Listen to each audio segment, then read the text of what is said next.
Hello, my name's Jamie Sparling, and I am the head instructor of Affinity Martial Arts and Wellness in Wausau, Wisconsin, as well as the host of the FormABLE Podcast.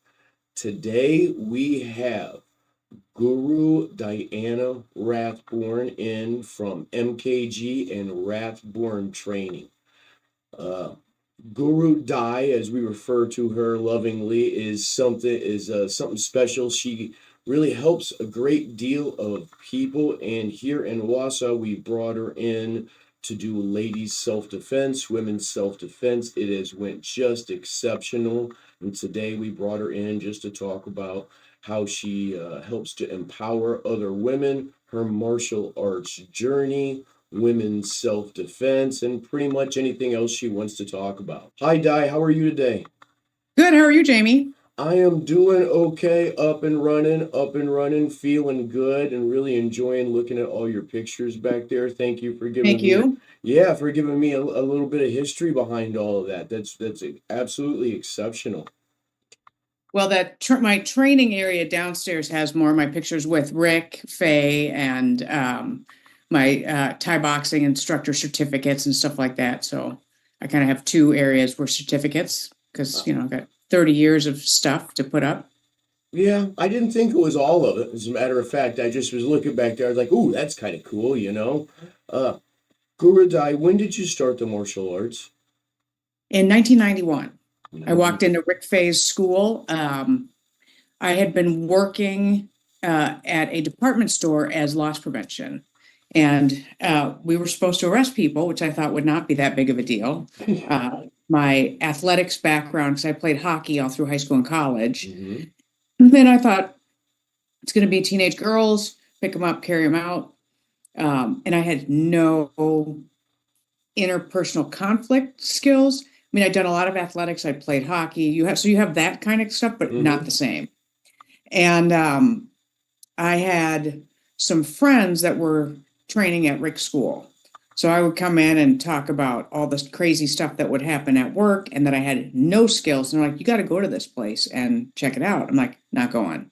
There's no way I'm taking martial arts. Like, no, blah, blah, blah. So then um, there's another like violent arrest that I had no skills. And I'm like, and we got 2 hour training one time. So I'm like, I need some training. So this guy goes, yeah, you got to come to this place. It's really cool. I'm like, I am not wearing jammies, bound to some dude I don't know and calling him master. I am not going. So he goes, no, it's not like that. So after the third violent arrest where this guy was going to punch me in the face, and thankfully he thought better of it, like fist cocked back. I remember looking up at it going, well, dude's going to punch me right in the face. I'd never been punched. I had no Mhm. idea. And I think he was like, looked at me as a deer in the headlights. He's just like, I can't do it. So he, pulled it back, didn't. And I thanked him later as he was, getting the Edina police was escorting him to his next temporary housing. Mhm. And I said, thank you for not punching me in the face. He did not look happy to be thanked for that. But anyway, so I called Rick's school, no answer. I looked it up. There was nothing to look up back then. Mhm. So I asked my friend, well, what's the deal? And so he goes, well, there's a women's street survival class once a week. And I go, okay, when is it? Because no one's calling me back. So he gave me the day and time. So I just showed up.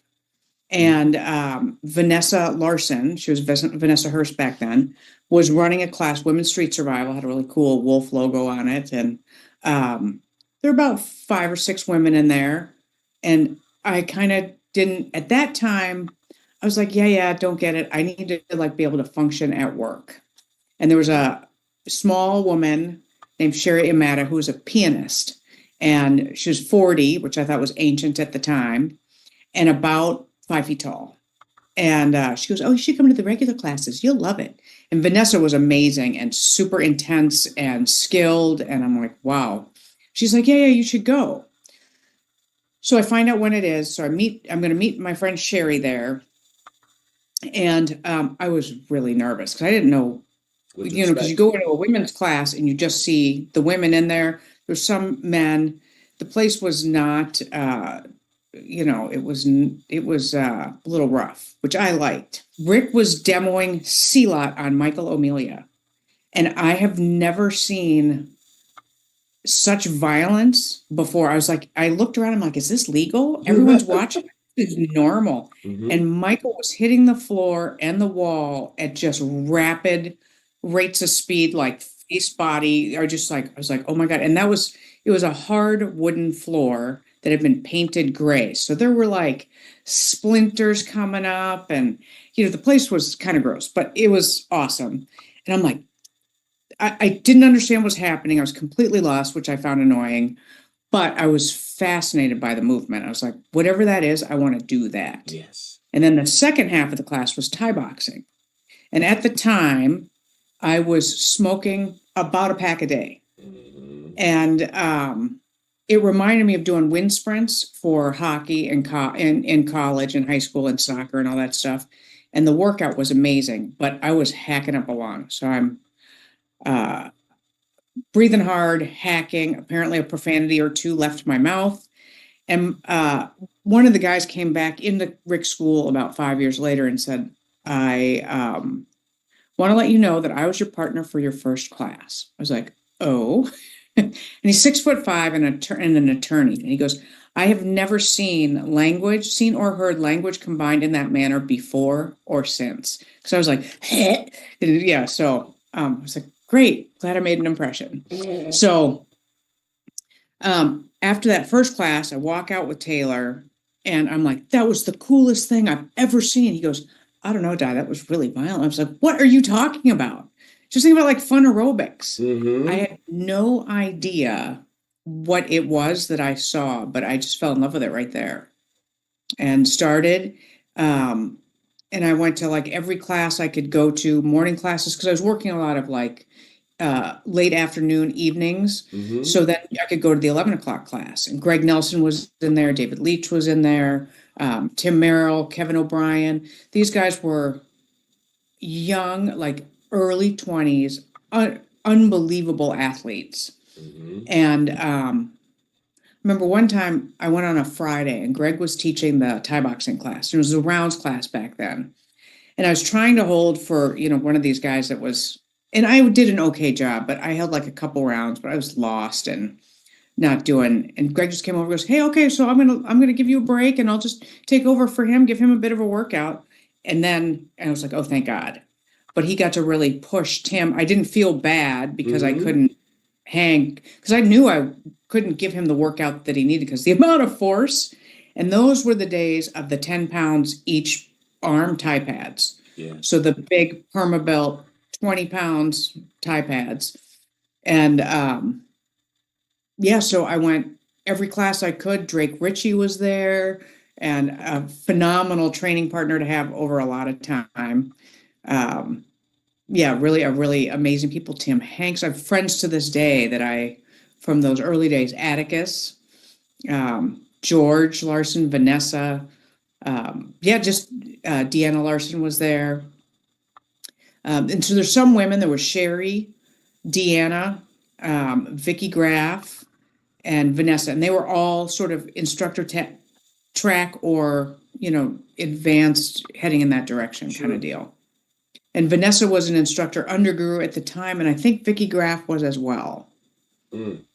And they sort of took me under their wing, and in the morning class, there weren't that many people. It would go from 5 to 10, and Rick taught those most of the time. That had to be just amazing to have that small group and access to Rick like that, and all those legends in the same place. At your beginning, the beginning of your journey. When you take a beating in the beginning, I'm sure you remember, but you're taking a beating. Holding pads is a beating. Receiving the technique is a beating. It's like a mental beating, trying to understand what is going on and trying to keep up because there's so much going on at the same time. And during that first 6 months, Rick said, hey, are you going to come to the camp? I'm like, what is that? And so he goes, that's really fun, blah, blah, blah. So I go, sure, I'm like, I got the weekend off, I'll go. So it was Telfer Park, hosted by Peter Hetrick, and it was a 5-day camp, I believe, and Guru and Asano taught. And I'm 6 months into training. I could do Heaven 6. I could do 2 of the 3 basic trapping sequences. I think I could do the 18 count. And that was it. And, Vanessa took me under her wing and was my partner, which, I love partnering with new people, but being the new person, it's like, oh my God, I'm slowing this person down. I don't understand what's happening. I am swimming in the deep end. And it was so unfamiliar that I felt like I couldn't get enough of a footing to understand, to put the information on top of, because you just have to get the time in. Mm-hmm. But taking notes, I'm like, okay, Sinawali. So maybe I'll try to, because, you're moving your hands 6 hits a second and it's right and left and they're weaving. And I'm like, maybe I can use tennis. So that, I try to take notes using tennis, like you got a forehand and a backhand. Yeah. Tennis doesn't have a forehand that retracts and a forehand that goes through and a backhand, so, and they don't weave. Mm-hmm. So it just took a while and just putting the reps in. But at that camp, I remember Rick came up to me and said, and it was like at the break of day 1. And so at that time, let's see, Amy and Rick Tucci were there. So there were very few women in the Asano instructor family, but most of them were there. So Amy Tucci and Rick Tucci, Helena Coliff, and at that time she and Neil were not married. Neil was there, and Neil has since passed. Yeah. And Amy Tucci has since passed as well. Vanessa was there. George, Deanna came. Vicky was there. So there were some women there, and it wasn't a big group. So there's an old picture running around. There's maybe 30 of us. Wow. For 5 days with Guru. So Rick goes, so what do you think? I'm like, I just like mentally flatlined. I'm like, I have no idea. I'm like, I was trying to think of a positive response, but I was so lost and I was hating life. Mm-hmm. And then the break ended and Guru started demoing again. And I looked and I was like, oh my God, look at him go. I had never seen anything like that. I mean, I remember watching Rick go and go, oh my God. And then to see Guru do it at a different level, I was like, wow. So at that point, I was like, I don't have to get it. I just want to watch him and listen to him and the amount of history. And I try, to get, as an instructor, you have to get 20 hours under Guru directly. Mm-hmm. And in the last 2 years, I've had so many surgeries and my mom got sick and died. So I missed a couple years of doing that. But, 2019 was the last year I got in as many hours under Guru as I wanted. But, go travel, different seminars, different cities. And I think I saw him in 5 different locations, 5 different states, St. Louis, Pat Trey's school in Virginia. Where else did I go? Minneapolis twice, and I think Jacksonville, Florida. Okay. Yeah. And because I'd gone to the camps in my early days so Rick put me forward to be an instructor under Guru in 1995. And in 1993, Rick had me start teaching at the Kali group and had me teach. So I got to apprentice under Vanessa, who was teaching the women's street survival class. And then I got to like sort of assist and instruct in some of the other things. And I think I started a women's kickboxing class back then, but I started teaching. And then also at that time, kind of funny, so 98, 97, Michael Melia was teaching a taekwondo class out in Albertville, Minnesota, which was a 45-minute drive each way, twice a week. And I think he was he'd like done his time and wanted to move on to doing different things. And he goes, yeah, do you want to take the class over? And I'm like, sure, what an honor. So I'm like, well, actually, I didn't say sure. I was like, oh my God, I can't do it. I'm not skilled enough. I don't. Anyway, so he goes, just come out. So I go out there and I'll make my screen bigger here. So I go out there and it was Taekwondo students that had been in that school for a long time. Their instructor had been in that system for a long time, and they'd had Michael out there for, maybe a couple years. So they knew some collie and some trapping, but very, very, very little. Mm-hmm. And in my new instructor arrogance, I was like, well, even I have something to teach these people, because I didn't know their system at all. Sure. And I couldn't to this day do that. But I'm like, well, I can get them through Heaven 6 or some of the other things. Mm-hmm. So I went out there twice a week to teach at this class. And the beauty of that was, and it's something, later down the road, I tried to sort of codify at the collie group with newer instructors, is give them the opportunity to teach without Rick looking at them, learn to teach. Make some errors and all that stuff, and knowing that Rick's right there or the senior instructors are right there makes it very intimidating. Thank you. And thanks for saying that, because when I have new coaches, I want to be there, but every part of me knows that makes them nervous, and that changes the energy in the room.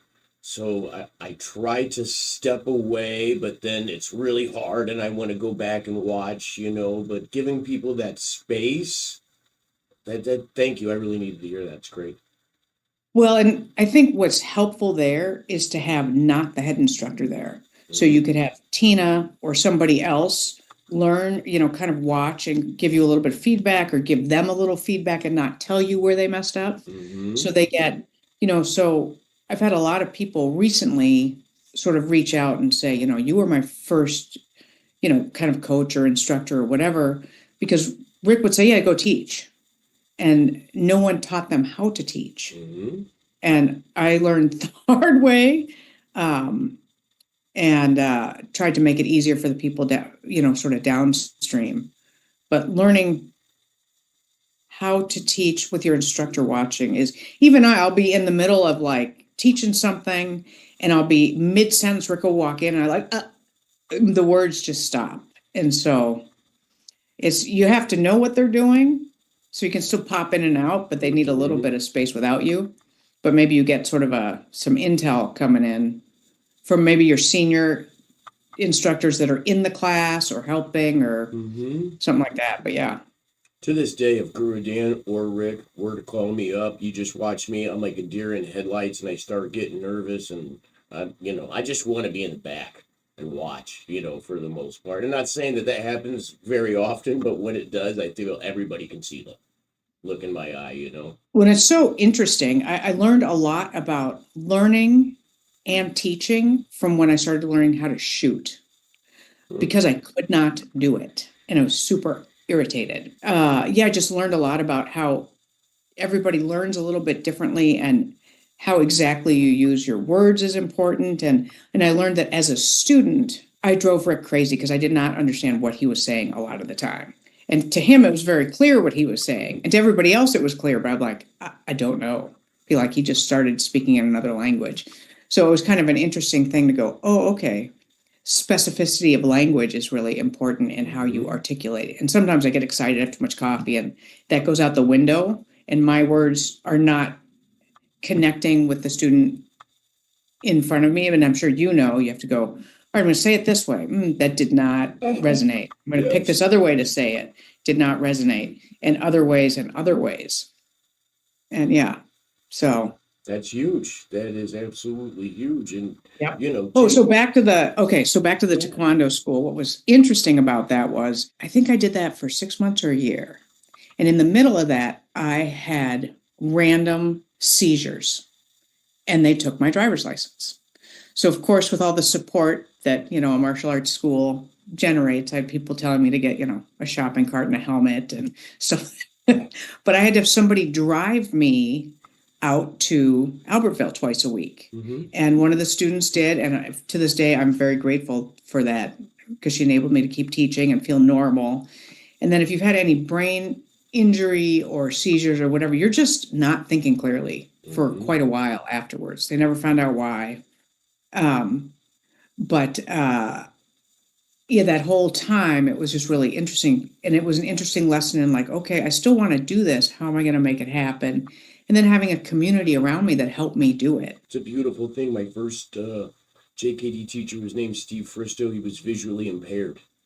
Oh, So I became the guy who picked him up and took him home, and we became very close. And it was the car ride to pick him up and the car ride back yep. where I got the most amazing life lessons, and he made a huge impact in my life. And he used to say, "Yeah, well, thank you for picking me up." And I was like, "Thank you for allowing me this opportunity," because there was so much that came from that. So I bet they appreciate it too. Well, I hope so. But at that time, it was just such a gift for me. And then um, at some point, Rick said, if somebody asks you to do something, and say yes and figure out how to do it later if you don't know how to do it.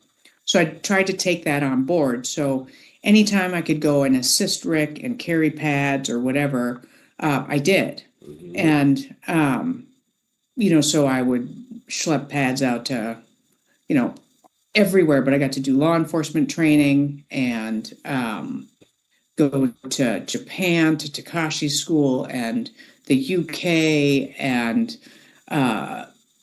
like, did we go to Iowa? We went to all over Wisconsin, and I've gotten to go with you, but I learned a lot about how to do that from watching him. And a lot of newer instructors worry about what to say. Yes. Or if somebody asks them a question. And the biggest thing I think a newer instructor can do is spend as much time in class learning from their primary instructor. Because every weird question that you will ever get as an instructor, you can hear your instructor answer from somebody else. Mm-hmm. Because you'll get that weird question later, but you already watched them answer the question. Sometimes you might even think, like, that's kind of a weird question. That'll never come up. And then 6 years later, you're like, wow, how did that happen? And you got to go back through the files and go, how did Rick answer that question? How did Guru answer that question? Mm-hmm. And then one of the gifts of that also was like, I've seen Rick go, I don't know, but I'll find out. So you don't have to be the person that has all the answers. That was so I've learned that from like Louis, like, sort of open talking about women. Mm-hmm. So I've had, as a newer female instructor there's so many funny stories. And how G-rated is this podcast?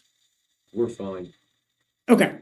So my first, Rick put me up to be an instructor under Guru in 1995.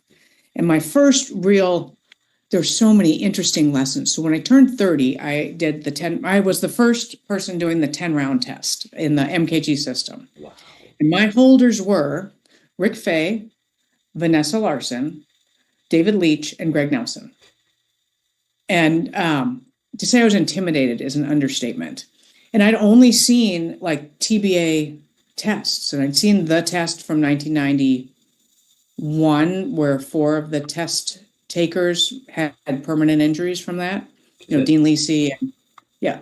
So that's sorry? Is that the TBA test? TBA test in Wisconsin in 91 or 2. It's out on the internet somewhere, but it's brutal. So I'm like, oh my God. So I was like, okay, Rick and Vanessa, great. And I think Vanessa was maybe first, and then it was Rick, and then it was maybe David, then Greg, or Greg, then David. But the interesting thing about that was Vanessa beat the crap out of me because she was my regular training partner getting me ready. Beat the crap out of me. And I was like, well, you're my friend. And then Rick, at that point, I was working for Rick in the office doing, all the admin stuff that he really didn't ever want to do, that I was like, let's make a system and, come up with how to do that. Anyway, so I'm like, okay, these two are going to be easy. And I learned from Rick, and I have done it since, is that his persona as a tester changes from Rick the instructor day to day. There is like a complete, and you are like, holy crap, this guy is going to beat the crap out of me. And it, like, everything about his demeanor changes. So like, this is not training. You are testing today. And I was like, oh my God. And he kicked me so hard, punched me. I mean, I was just like, and I'm, not like, oh, you didn't cover it, I'm sorry. It was like, oh, you didn't cover it, I'm going to kick you again until you do. Mm-hmm. And then by that time, I think Greg was like, wow, they beat the crap out of her. So he and Dave were easy. I was most nervous about them, and they were the easiest. They just, and at that point, I was what, 5 rounds into it, and I had 5 rounds left. So, the beginning portion of that test is to really gas the person taking the test. Mm-hmm. And then you still have to really put out at speed, but the holders know you're gassed. So they have to, modulate. But I think they were also like, wow, she already paid her dues in the first half, so we'll go a little bit easy and help her finish. Wow. So, so I was 30 years old. It was my 30th birthday. But then after that, one of the Wisconsin camps, because I would go every year, Mm-hmm. and Rick put me forward, and I think that was still at Telfer Park, and Pete was still the host. Yes, it was, because David Kaiser was another person that got put forward that day. Drake Ritchie might have been put forward sooner, but I'm in with these just badasses. Absolutely, yeah. And I think in part it was because I was in the gym every day, all day, helping Rick, teaching, training, doing all the stuff you do when you're 30. And I think Rick Young was in town to do camp with Rick and then go to the follow-on first instructor in Asano instructor camp in LA. And so I have my certificate, and the ink is not dry yet. That was in August, and the first camp I think was September. And I'm like, well, I'd like to go, but I was nervous. Sure. And Rick Young goes, well, I'll be your partner. I was like, oh my God. And so at that point, as a newer instructor or newer student, you like look around and go, look at these, because there's apprentice instructors and associate instructors and full instructors. And you're like, wow, the full instructors. So every full instructor that I had the opportunity to meet had sort of created their own system Mm-hmm. in the Inasano MKG TBA blend. They'd sort of, taken all the material from their instructors and sort of made it their own, as you do in JKD. Mm-hmm. And so I had this full instructor from the UK that was going to be my partner at the Inasano thing. And I was like, and at that camp, I think Helena Coliff was there, Amy Tucci was there, Levon Martin, I think, was there, Simo Paula was there, and I think Heather Mondi maybe. But, the ink was not dry on my certificate, and there were very, very few women. And that was right around the nucleus drama, too. So I got to be in like the back seat listening. And I met a really good friend of mine to this day, who's in Seattle, Robert Mahoney, who was friends with Rick Young. And this will be a little bit all over the place, but like Rob Mahoney brought me out to do a class for women's law enforcement for Seattle PD in 2006. So we maintained a friendship and all that stuff. Now it snowed. So I've been in New Orleans when it snowed and Seattle when it snowed. So day 2 of that seminar was canceled because of the snow. The roadways are not equipped for snow in either of those locations because they're all elevated. So traffic was, but yeah, so I got to do that. Anyway, so back to that. First time, I was really nervous. And Rick Young, God bless him. So Rick Fay, for people watching and may not be familiar with Rick Fay, has a very relaxed environment.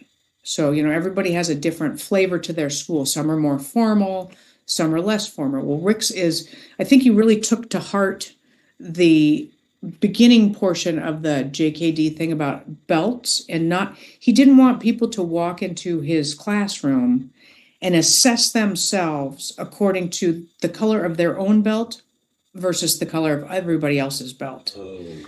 So you would walk in and go, you didn't know what you were going to put your hands on. Could be a big, burly male that was clueless and you had to help them, or, big burly male that was not clueless, or you couldn't judge a book by its cover, which later on I think was a real blessing for me, because I think I was physically not up to the athletic level of everybody else that was there in the gym. I just wasn't. Those are high level athletes. Everybody that you mentioned, though, are high level athletes. And not only a high level athlete, but they had a fighter mindset. Okay, yeah. So there is a level of contact that they were comfortable with that is in addition to just the athleticism. Mm-hmm. And that's one of the things, like you had, I'm going to jump forward, but the women's self-defense, since I had so many injuries, one of my adjustments that I have to figure out how to do is, I think one of the things that I bring to the table is the ability to demonstrate that level of aggression and violence, because I've seen it and I've been on the receiving end of it. But I think the women in the class need to see it, because it's a mindset shifter, like, oh, maybe I can do that. Mm-hmm. And then, if you're going to have an effect, you can't just be athletic. You have to be athletic and have an output that will be productive on the other person. So you can have physical output that doesn't impact their attack, Mm-hmm. but if you need to be, and they call it violence of action. So your physical output needs to be productively violent, Yes, not absolutely. just athletic. So all those guys were that, and they pushed me. So like I trained for the Thai boxing instructor level 1 test.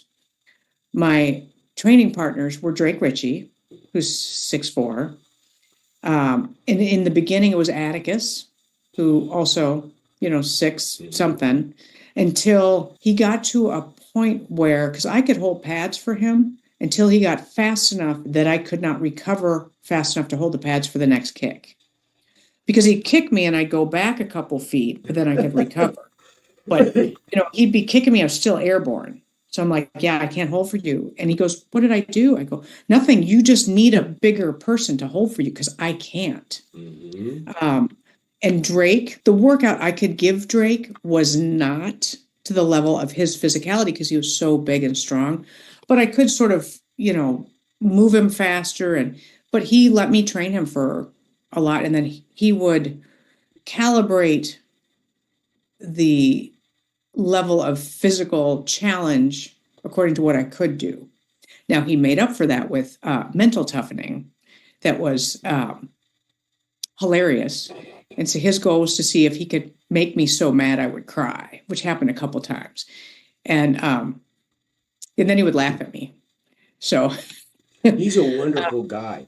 I actually got Rick's amazing. the first time I got to train with him was just for a small portion during camp when Guru Rick had to switch partners. And I knew who he was, and he's much bigger than I. And then Guru Rick asked he and I to demonstrate, and everything crumbled. Right from that moment. I mean, Drake was fine, but I was like, but when you spoke of the way that he was able to dial that degree, you know what I mean? That's really, really important. And he's super sweet. That was awesome. He's got the best sense of humor Mhm. and the best laugh. And yeah, I'm really, really grateful to Drake for the training, the lessons. He's the one that took me to the hospital when I had the seizures that morning. Because I was supposed to teach class, and I came in. I guess I wasn't making a whole lot of sense. And he goes, and I go, can you cover phase 1 for me, and I'll just drive myself to the hospital? He goes, no, I'll drive you. I'm like, but class is going to start. And he goes, get in the car. And you got in the car. And I got in the car. So, yeah, I guess I was such a treat to train that there are stories that he shared with his students. So they come in, they go, oh, you're that Diana. I'm like, oh my God. You're that Diana. Yeah. Oh yeah. But yeah, so those people all really helped me go forward. And, that's the beauty of, I think, your podcast is FormABLE or FormABLE. They want you to be able to function at the level you can function at. And some of our own barriers, we don't know. It could be physical, it could be mental, it could be emotional, it could be spiritual. And we don't really know them, but with your training partner, it's going to sound like it's the wrong and the right word. I like it already. But it's such an intimate thing. Yes. Because at some point, all the wheels leave the bus. So you're working so physically hard that emotionally you are just like the governor is gone, Yeah. like swearing and crying and whatever it is. And your partner has to go, well, that's nice that you're upset. And then they punch you in the face or they help you through or whatever it is that you need. And then the same thing happens with them. You show up 3 to 5 days a week, and some days are good days and some days are bad days. And same with them. And some days you both are having a bad day, but it's a really cool relationship to have with somebody. And the martial arts allows you to have that with a number of different people, which is a gift. Absolutely. That's in retrospect thinking, like that's something that MKG and yourself have always kind of told us, instilled in us, but the importance of having your training partner and that relationship, you know, and all that stuff. Like I might not feel comfortable with everybody pulling on my shoulder, pulling on my body, but I got 3 or 4 people that I feel really comfortable with, and I need that so I can do jujitsu, but I don't want everybody pulling on my body, you know, and I don't want to pull on everybody else's body. You know, sometimes you try to go for an arm bar and you're playing, you see somebody's look in their eye and they get like this and like, whoa, hold on, Jackson, you know what I mean? We're just playing around here, you know, so I think that's so important that you brought up that piece about the training partner, intimate, we could say vulnerable. You're vulnerable. Yep. You push yourself and they push you to the point of vulnerability. And I think a good training partner also can see when you've hit the wall, when you would push yourself, but you shouldn't. And they can dial it back for you. Like, yeah, no, this is not your day. We're done now. And then, you know, I think the Kali group gave me so many opportunities to train different types of people because Rick was training them. So I could go assist training law enforcement. I could go assist on self-defense seminars, train fighters and all that kind of thing. And, you know, all the things that weren't part of my experience, but because I was taught by people who were educated in a manner to do that, you were trained by those people to be able to teach those communities that you're not a member of. Yeah, it's a beautiful thing. Guru, and then people help you. People want you to succeed. So I had 2 young men in my Thai class, and they were they'd been there through the last 3 summers of high school. They were high school football players. They graduated. And at the end of one of the classes, they go, Di, if we work really hard, can you get us a fight? And at that time, Rick did not do fighters at all. There was no fight team. There's no fighters. I'm like, sure. So I'm like, okay, now how do I figure this out? And so I told Rick that I said, he's like, well, that's nice. Figure it out. And Peter Hetrick, you know, I knew Pete had done a lot of things. I was like, so Pete, I've got these 2 guys and they want to fight. And what do can you help me get them a fight? So he lined fights for them. It's another classic story. So you've probably heard all these stories, but so we go out and the 2 guys train them as best I know how. And, you know, Rick would give me some coaching on how to train them to be in the ring versus, you know, a pad session. And I think Ty came with me and Ryan, there were a bunch of people all went out. We went to this event and this was way before the TBA sanctioning or any of that stuff. And it seemed like every fight at that time was in Iowa. So these fights were in the back of a bar in Gilbertville, Iowa, in a cornfield, essentially. So I'm like, well, this is interesting. And the event started, so you could never do this today, ever. The event started and they had whatever the opening scenes were, and they were auctioning off a super soaker, and the ring girls were wearing wife beaters with no bras, and the winner got to spray them down. And I'm like, okay, this is interesting.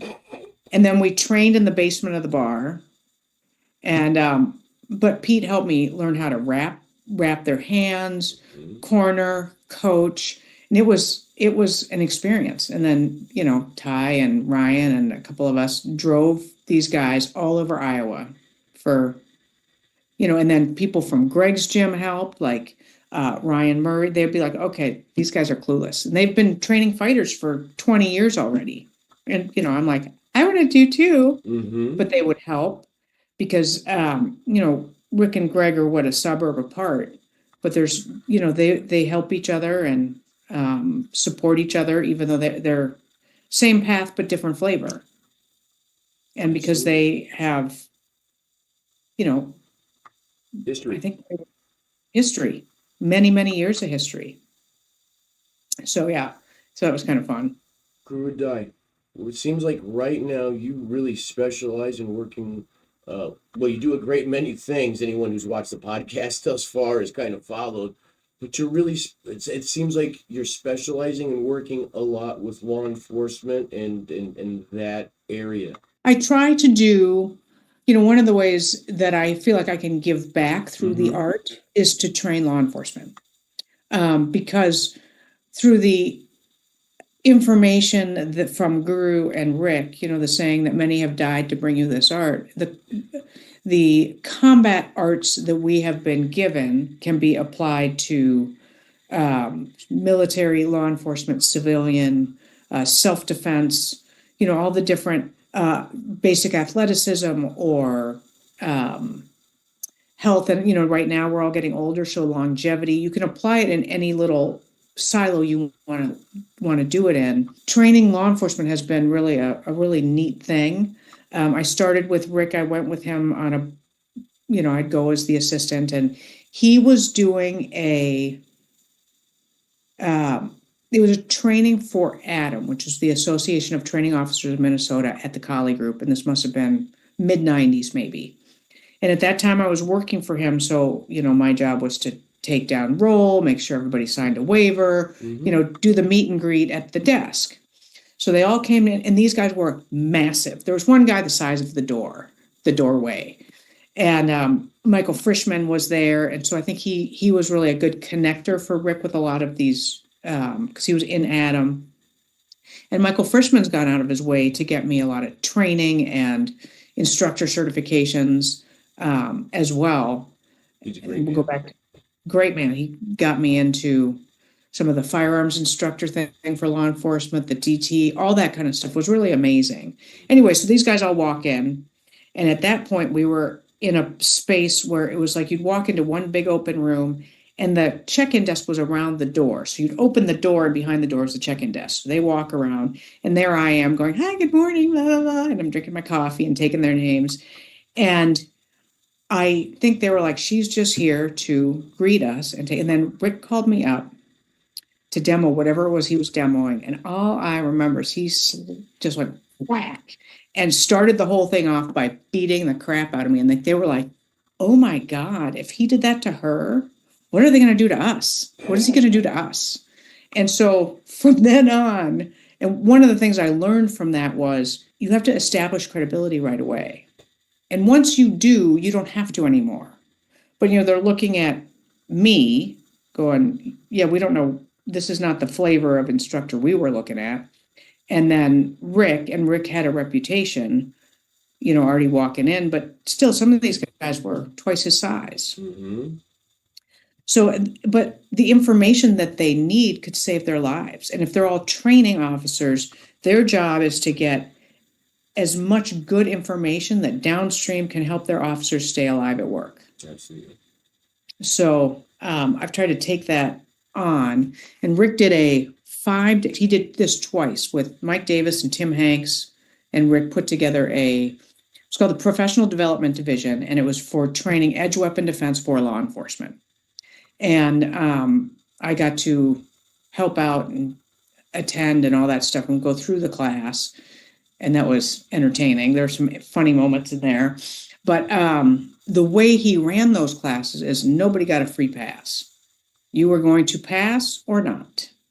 And it was hard. I mean, everybody left and their arms are just, bruised from here to here, as you do when you go too hard. And then after that, what happened is one of the men in that class, Scott Van Kirk or Patrick Van Kirk, who's in Wisconsin, he might have moved to Texas, I think. Anyway, he called one time, and Rick was teaching seminars in Europe. That's the other little element to this equation is Rick would leave to teach seminars for maybe 2 weeks at a time.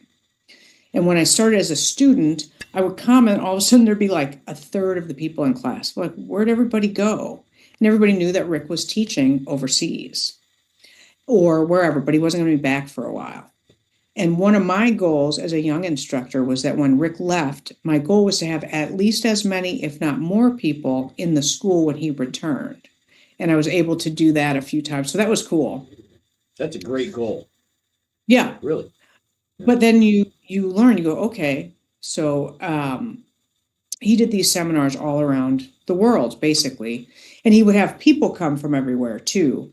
And in the early days, I think it was 3 months in, Rick makes an announcement in class, and he goes, okay, so if any of you guys have a guest room and can put up one of our overseas guests, let me know.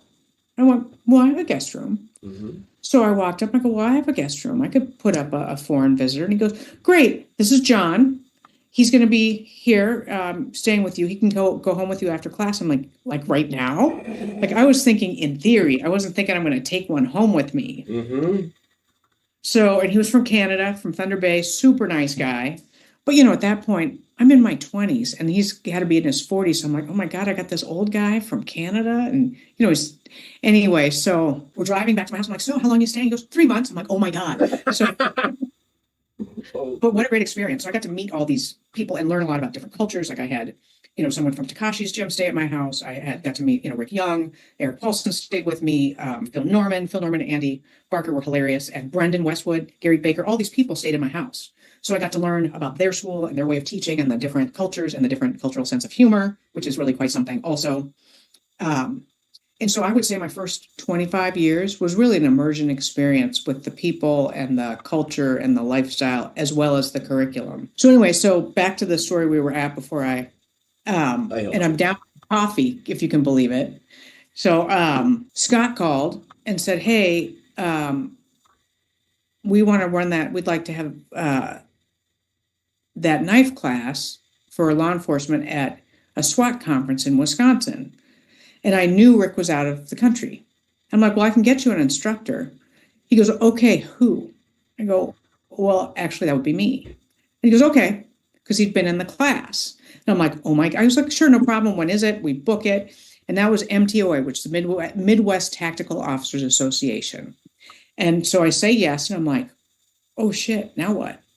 So I called Stanley Phillips, who was in Texas, still is in Texas, and he was a retired Army Ranger. He had retired off the fire department, off the police department, and he's under Eric and under Guru and under Rick. And so I asked Stanley to help me, and I called Pete Hetrick to help me because he had been training law enforcement in Wisconsin. So the three of us go. So we go to Fort McCoy and teach this knife class, and I'm the primary. But both of these men are senior to me by a lot. But they'd asked me to teach it, and it was Rick's curriculum, so I was going to run that out. So I teach, I think it was a 4-hour class. And so Stanley comes up from Texas, stays at my house. We drive through Wisconsin to Fort McCoy. Pete meets us there. He was still in Wisconsin at the time. And Pete was familiar with the Wisconsin law around law enforcement training. Mm-hmm. So he was really, and they'd been training that community, whereas I'm like in a martial arts school. So the three of us taught that class, and one of the men came up to me, a lieutenant who brought his entire department from Nina, and he said, so are there a lot more of you out there? I'm like, what do you mean? He goes, well, you kind of look like a soccer mom that should be driving a minivan, and like you could, cut us up. So I'm like, what? I'm like, is that a compliment? I think that's where he was going with that guy. Yeah. So, and then that department came back every year. And one of the guys I'm still in touch with every year is someone that was there. And he ended up, so what we did, so the three of us, I'm like, well, these guys, and that was a volunteer thing. We volunteered our time to get the curriculum to that community. So every year, Pete and Stanley and I, for 5 years, went. So the first year we just did knife. And then the next year we added a ground survival class that Stanley taught. So a lot of Stanley's CSW, Jiu-Jitsu, Guru stuff, all that stuff. So, so I taught the first one. Pete and Stanley like assisted me, and then Stanley would teach a class, and Pete and I would assist Stanley. And then the third or fourth year, we added an empty hand combatives, like a trapping class, close quarter training, and then Pete taught that. So then each of us got to be the lead with the other two assisting, from 2005 to 2010. And the cool thing about that was because we were volunteering our time, we were able to take any of the classes offered at the conference. So it's an education you can't get otherwise. And it's kind of like learning a language. I think anytime you go into a community that's not your own, you want to learn the language especially if you're going to present. Because if they're going to have any buy-in to what you're presenting, it has to be applicable to their day-to-day or their rules and regulations or whatever it is. So after 2010, they went into a different direction, the Midwest Tactical Officers Association. And there's another group called ILETA, which is the International Law Enforcement Educators and Trainers Association. And Rob Mahoney from Seattle was presenting a class at ILETA. And, he loves to see me anyway, but I think he wanted me to bring pads. So I got to drive the pads from Minneapolis that he would need for his class because it was in Chicago at that time, or outside of Chicago. So went to that to assist him. And that class was on the last day of so it usually starts on a Sunday, ends on a following Saturday. So our class was on like Saturday morning or whatever. So everyone was tired and a little bit beat up by that time. But so all week I got to take classes. And from having been at the MTOA for 5 years, I sort of knew how to interact and go into these communities and as a non-law enforcement person and sort of blend. And then at ILETA, I did the same thing. And there was a man there that's known as Coach. And Coach was in his 80s, running a marathon, Coach Bob Lindsay. And he's out of, I haven't seen him for a few years now. But so I'm sitting in the lobby one day and he goes, well, you should put a class in. I'm like, but Coach, I'm not law enforcement. He goes, that's okay. I go, but Coach, he goes, no, they need, they need to see what you have. He'd not seen me teach, nothing. I think he just wanted some fresh blood to interject it into the training sphere. So the next year I crafted a proposal to teach a class. And Pete came and assisted me. And then the year after that, Pete put in classes. So every year since then, Pete and I both teach classes at ILETA. So, it's, again, you volunteer your time and expertise but it's a great organization, get great training. And at that time, so one of the main instructors one of the primary experiences that I had early on with Rick was with a man named Marcus Wynn. So Marcus and Rick, they created the Women's Self-Defense Program at the Collie Group. So they took Marcus's military and executive protection and all that, his background, along with his sort of NLP approach to his goal was to train people to survive a lethal threat encounter as quickly as possible. He wanted them to identify it and deal with the threat before the threat really started on them. So he did all this neuro sort of brain hacking to figure out how to train people faster to be functional in threat to life stress. And he, had a lot of military guys, and some of them came and stayed with me so they could train with him, that kind of thing. So I got a lot of experience from Marcus. But early on, he had an executive protection or bodyguarding course, and it was 5 days over 2 weeks, I think, and intense. So one of the many things that went into that program with Rick and Marcus was really focusing on stress inoculation. So how are you going to get people exposed to the level of stress and functioning during that fight, flight, or freeze, cortisol, adrenaline, cocktail that happens? And so they applied that to the women's self-defense. And with Marcus's background, a lot of the soft skills, and Rick too, about, and I'll go back to that in a second, but so that all went into the women's self-defense curriculum. They're like, okay, here's the thing. We want a woman to teach it. So here you go. And one of the things that I had to change was to make the course less stressful, because people that come in most of them have some flavor of trauma in their background. So you can't like stress them out by putting them in a, fight or flight thing right away, because the class, they're never going to get anything out of it. So you still need to pressure test things and like layer the stressors, as opposed to like, there's the pool, we're throwing you in the deep end. But anyway, so Marcus was my mentor for many years. After that, he went back and he came back to Minnesota and he wrote a book. He was a best-selling author. And Marcus's RIP day was the 21st of this month. So he passed away 2 years ago. And he influenced a lot of trainers in military, law enforcement, whatever. So he said, there's people I want you to meet at ILETA. So if you see this person, say hi, this person, say hi, this person, say hi.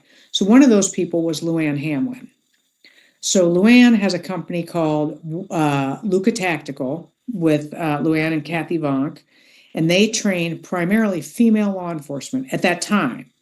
And now they've gone into the civilian female market for firearms, primarily firearms and like bike stuff, like law enforcement bike stuff. Mm-hmm. And anyway, so I go up to Luann at this thing. I said, Marcus Wynn says to say hello. And so she like puts her pen down and she's like, oh. And so I'm obviously not law enforcement. And here I am at her book signing table or whatever it is. And so anyway, from that to today, we're really good friends. I have gotten to go in 2015. I decided that I needed to find my own path, because I've been at the Collie Group primarily and running it for Rick and all that stuff. And at the same time, I could come to your school or Josh's or whatever, or Andy Wilson's. Like, you three really have gone out of your way to promote me as an instructor and the women's self-defense program. But I was like, I wanted to find my own path, because I'd already had to like LLC under me to go and do stuff kind of with the Collie Group, but on my own. And like, so I went on, with Marcus's urging, I went on walkabout. So which meant I left my house, did not know where I was going exactly, but I drove east. And I didn't know, I had I got house sitters for 4 months. Marcus like, there's all these great trainers, check out this trainer, this trainer, this trainer, and then let me know how it goes. So get in the car, drive east, and the first class that I went to take was super interesting. It was taught by a company called Graham Tradecraft, and it was a lot of stuff that I had learned from Marcus about. They call it environmental manipulation, but it's like paying attention to what's happening, reading people. It was like victim selection, deselection, how to make sure if you're going somewhere, where the hospital is, two hospitals to get to, different rates to get there, ins and outs, safe places, how to get yourself out of, if you're dropped somewhere and you don't know what's happening, and how to get out of there, how you're going to do those things. So that was a 2-day class there.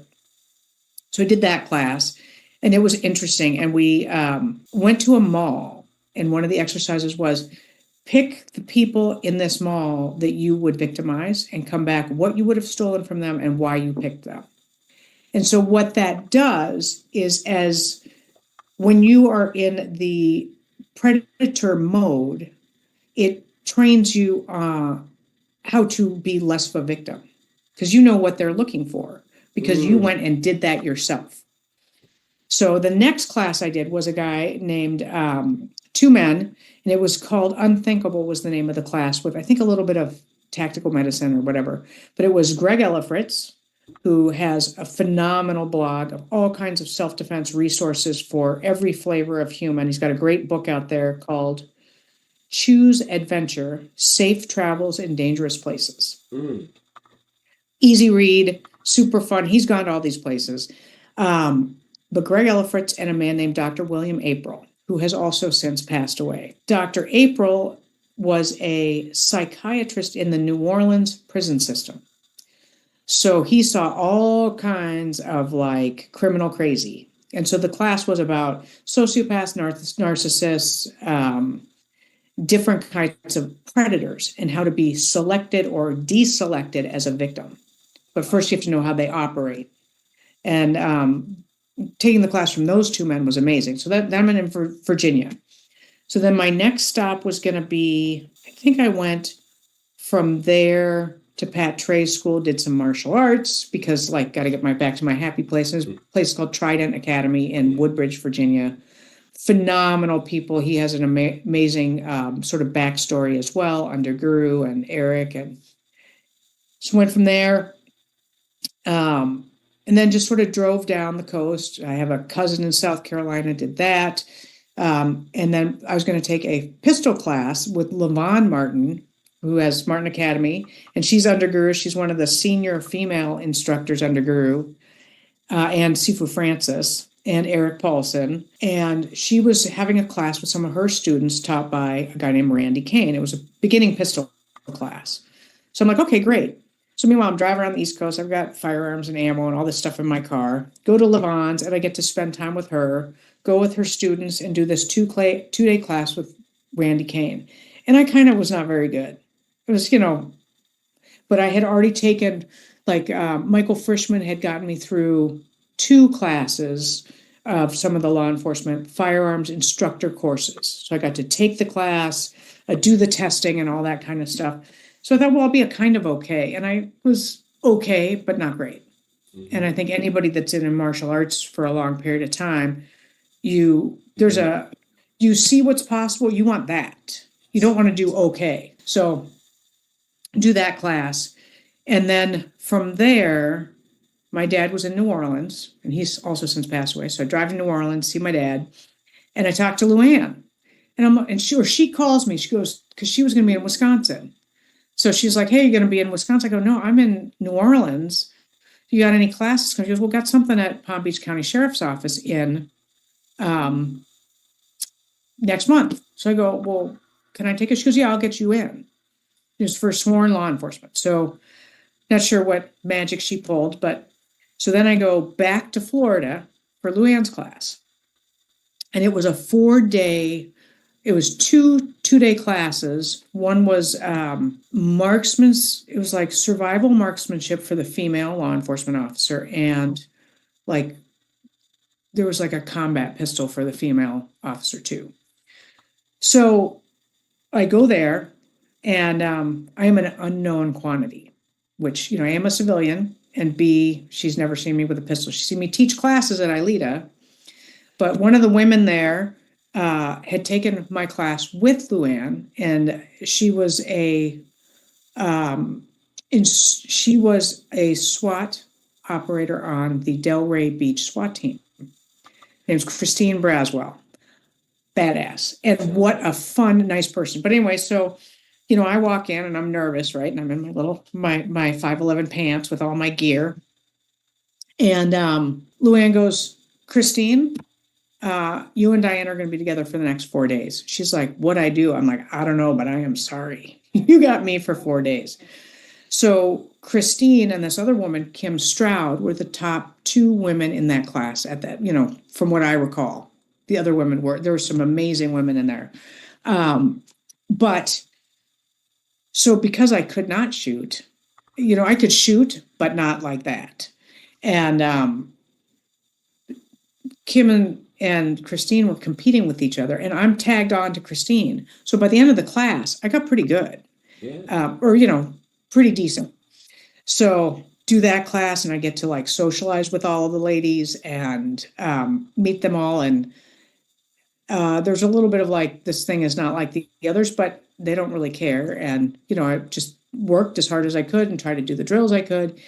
Anyway, I got to know Christine really well and Luann, and I got to go back a few times. And the following year or 2 years later, Christine was killed by a drunk driver. So I, got to go in between. I had gone to watch her teach a bunch of her cadets at the Delray Beach training center. And it was, she was about 6 feet tall. Great smile, amazing lady, but she was all right, effers, line up. So everybody lines up. They got all their names on the thing. And she goes, this is blah, blah. And so she introduced me and I got to meet all them. So, and I got to do a bunch of other classes with Luann over time. And one class, I got to do a little knife and baton with firearms with her and her group. So I got to teach a little bit with them. Super nice group of people. And, that was really a gift. And Luann got me in on, I don't know if you've heard of A Girl and a Gun. Yes. It is yes. So she is one of their, sort of in their cadre. So she got me to go out and present. I did 4 classes, 2 hours each. And I think it was 2 days of like 8 hours each of 4 different classes. So it was palm stick, knife 1, knife 2, and empty hands. So it's kind of similar curriculum, but chunked out for all these ladies. And the ages were like, I think 30 to 80. And they all carry guns. And they all wanted to learn how to protect themselves without a firearm. Either if they had it on them, they couldn't get it, or they were somewhere they didn't have it. So that was just an amazing experience. And sadly, the next year I had my knee done, so I couldn't do it. And then the next year after that, I had 2 additional knee surgeries, still couldn't do it. And so, I've been kind of off that loop. And, my mom got sick and passed away. So anyway, so back to walkabout. So I do that, do Luann's class, and then do Luann's class. I think I went somewhere else, go back down there. And Kim Stroud, who I'd met at Luann's class, was from she was Sarasota PD. So she's like, yeah, I don't know any of that empty hand stuff. I'm like, well, come to Levon Martin School, and take a class. I will meet you early and we'll partner up and whatever. So we do that. And then a year later, Kim and I taught a women's self-defense class at the Ruskin gun range up there. And it was like a ladies' self-defense thing. But in the meantime, I had gone back up to Virginia. So I'm like, she goes, what are you doing next? I go, I have no idea. Because of walkabout, you don't know, you go and do whatever the next thing is. I'm like, I don't know. So one of the guys I met through Marcus, whose name is Rickard, was from Sweden. He goes, well, I'm going to be in Virginia. I go, well, maybe I'll go see Rickard, because whatever he was doing, you don't always know. You get to see the overseas people again. I go, well, all right, I don't know what I'm doing. So Kim goes, okay, well, there's a car train that goes from, upper Florida to Virginia. So you can put your car on there. So I get on the car train, go to Virginia, meet up with Rickard, and we go to the Marine Corps Museum. We went to the Spy Museum. And then I gave him a lesson in the parking lot of the hotel, and he had a class to teach. And we go to dinner, and he gives me a list of, I think, 6 firearms instructors to go check out. Because I'm like, I've taken this class and I'm okay, but I'm not very good. And I want to get better, especially if I'm training law enforcement. I want to be squared away and be able to speak their language. Also, I don't like it that I'm not very good. Yeah. I mean, I was acceptable. For sure. So Rickard gives me a list. And top of the list is a guy named Dave Harrington. He goes by Super Dave Harrington. And Marcus had taught a bunch of us a Super Dave drill. It was dry fire at the Collie Group at one point. And it was like a JKD drill in terms of, you look at these instructors at the highest level of what they're doing. And I think they've all studied the Tao Jeet Kune Do. There's all, so they look at developing the person to be a more functional person with whatever it is. If it's just how you walk through your day, if it's empty hands, if it's knife, if it's pistol, if it's whatever, that's the way they look at it. So I was like, well, I'll go get in touch with Super Dave. I know nothing about him. I have not. So even with all the internet stuff, I don't generally spend time watching people on YouTube before I meet them. I don't really want to taint my experience. I have no idea. So anyway, I go into a lot of things clueless. It's not the way to do it. When you can do the research, you probably should. So I send him an email. I go, I got your name from Rickard, and he suggested, I'd like to train with you. Are you taking people as a student? Here's my martial arts background. So he calls me back. He goes, oh yeah, hey girl, I got your email, and sounds like you think I'm in North Carolina. Because I thought, okay, I'm in Virginia. I'll go through North Carolina, go back down to wherever I'm going. And I go, yes, sir. He goes, well, I'm in Florida. I'm like, oh my God, I just left Florida. And he goes, yeah, I got availability, January, whatever. I go, okay. And so you need like 1,200 rounds of ammunition and blah, blah, blah. And, whatever. So I'm like, oh, okay. So I'm like, okay, I'm set to go train with Super Dave. That's January. It is now December or something. It's December. So I'm like, all right, well, what am I going to do? So in my head is like, I don't know what I'm doing. You're in like one of those life limbo, which can be emotional. Blah, blah. So anyway, I go and there was another man that Marcus had talked about extensively, and I'd seen a little bit. I've heard about great things about him. You probably have heard about him, Nicholas Hughes. So Nick Hughes was a French Foreign Legionnaire, another badass, 6'6", and he teaches martial arts out of North Carolina and all over the place. And he and Marcus knew each other, and so he's got a lot of that NLP thing. And right now he's doing a lot of, I think, hypnosis too. He's written a couple books, How to Be Your Own Bodyguard. So hypnosis, helping people quit smoking or whatever it is. He's also a tattoo artist and, phenomenal guy. But I'd never met him. Man. What? Renaissance man is what it sounds like. A little bit Renaissance of everything. man. Yeah. With a whole lot of badassery in there. So I've never met him, and I've just heard about him. And I'd heard about him from Tim Hanks and some other people. So I go to the town that he's in, and I'm like, God, do I want to go train? I don't know what they do. And the name on their school is Lake Norman Krav Maga. I'm like, I've never done Krav Maga. But then from looking at it, I'm realizing that it's not Krav Maga, it's Nick Hughes. It's like Nick Doe. And he's just, Nick Hughes Doe. So anyway, I email him and go, can I come for a class? He goes, sure. He goes, oh, I just got your email.